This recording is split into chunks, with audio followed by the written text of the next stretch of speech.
திண்டுக்கல்லில் மத்திய அரசுக்கு எதிராக இரவை கைப்பற்றுவோம். தேசத்தை விழிப்படைய செய்வோம். கலை நிகழ்ச்சிகள் மற்றும் செல்போன் வெளிச்சத்தை ஒளிர்விட்டு கண்டன முழக்க போராட்டம். பள்ளி கல்லூரி மாணவ மாணவிகள் பெண்கள் உட்பட 100க்கும் மேற்பட்டோர் பங்கேற்பு. மத்திய அரசு நீட் தேர்வை ரத்து செய்ய வேண்டும். வினாத்தாள் கசிவுக்கு காரணமான மத்திய கல்வி அமைச்சர் தர்மேந்திர பிரதான் உடனடியாக பதவி விலக வேண்டும். மாணவர்களின் எதிர்காலத்தை பாதுகாக்கவும் கல்வி உரிமையை பேணவும் நடவடிக்கை எடுக்க வேண்டும் என வலியுறுத்தி திண்டுக்கல் மாவட்ட இளைஞர்கள் மாணவர்கள் சார்பில் இரவை கைப்பற்றுவோம். தேசத்தை விழிப்படைய செய்வோம். கலை நிகழ்ச்சிகள் மூலம் கண்டன முழக்க ஆர்ப்பாட்டம் திண்டுக்கல் மாநகராட்சி அலுவலகம் அருகே நடைபெற்றது. இதில் பள்ளி கல்லூரி மாணவ மாணவிகள் பெண்கள் என 100க்கும் மேற்பட்டோர் கலந்து கொண்டு மத்திய அரசுக்கு எதிராகவும் நீட் தேர்வுக்கு எதிராகவும் கல்வித்துறை அமைச்சருக்கு எதிராகவும் பாடல்கள் பாடி அதற்கு இசை அமைத்து தங்களது எதிர்ப்பை பதிவு செய்தனர். இந்த நூதன போராட்டம் 2 மணி நேரம் நடைபெற்றது. திண்டுக்கல் நகர் டிஎஸ்பி தலைமையில் 100க்கும் மேற்பட்ட போலீசார் பாதுகாப்பு பணியில் ஈடுபட்டனர்.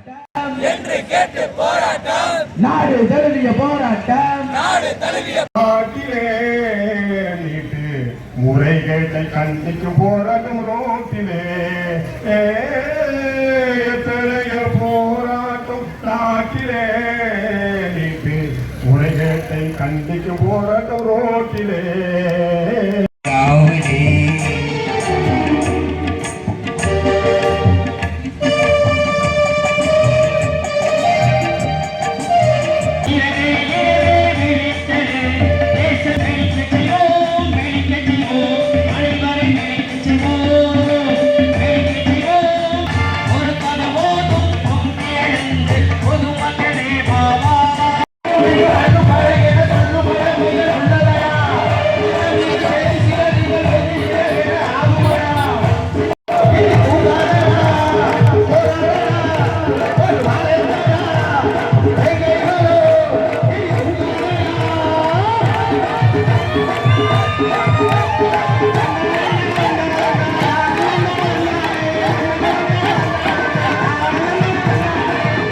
உனக்கு வேணும் எனக்கு வேணும் நமக்கு வேணும் இந்தியாவுக்கு